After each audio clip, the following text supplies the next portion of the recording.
Once upon a time there was a young boy named Logan. Logan was 16 years old and lived in New York City, New York.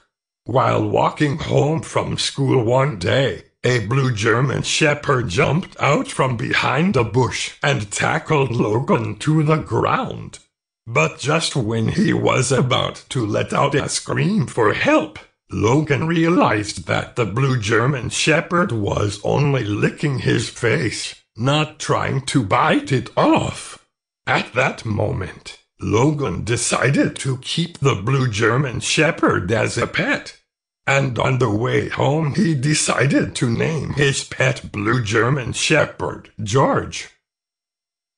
When Logan and his new pet finally got home, guess who was standing on the front porch?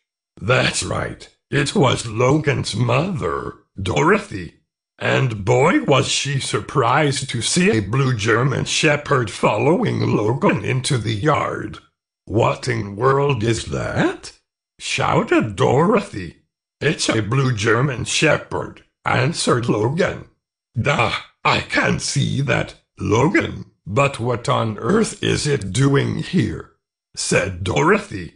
"It's my new pet," answered Logan. "Oh, you think so, do you?" remarked Dorothy. "I wouldn't get your hopes up. You know how your father hates blue German shepherds. But, well, I suppose you can keep him until your father comes home." And with that, Logan grabbed Geo by the scruff of the neck and led his new pet into the house, even though he knew his father was probably going to disapprove.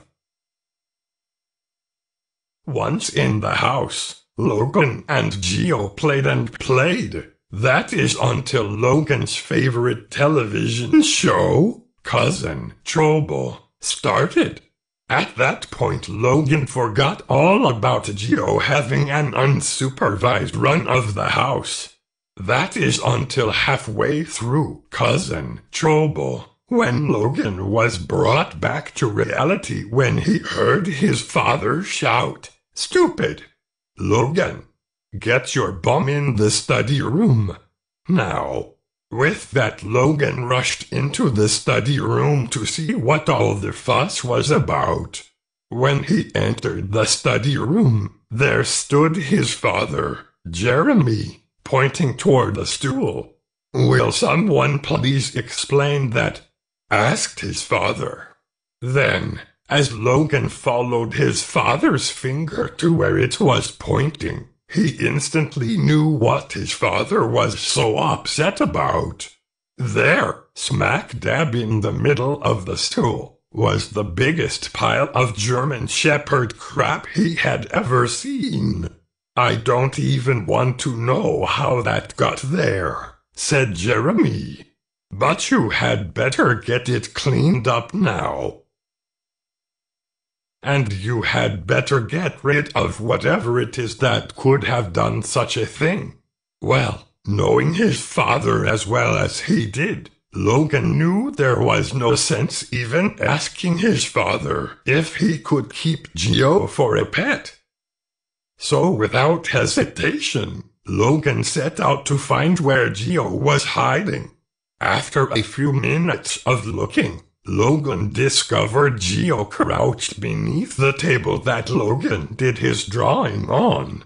"Come on, Geo, it's time to find you a new home. And hey, don't look at me that way. I'm not the one who did the dirty deed on the stool," scolded Logan. "Thanks to you, I'll never get to have my own pet German shepherd." And with that, Logan led Geo out of the house and down to the local Superstar Mall. They had a pet section, and Logan knew the owner would find Geo a good home. So after saying goodbye to Geo and thanking the owner of Superstar Mall, Logan walked back home and attempted to drown his sorrows by slamming down a half-dozen Mountain Dews. But Logan's pity party came to an abrupt end when his father reminded him about the mess he had neglected to clean up. And lo and behold, midway through the cleanup, Logan suddenly became thankful that someone else was going to have to do it from now on. The end. This was a Big Super Kids read-along. Story or Stoopy.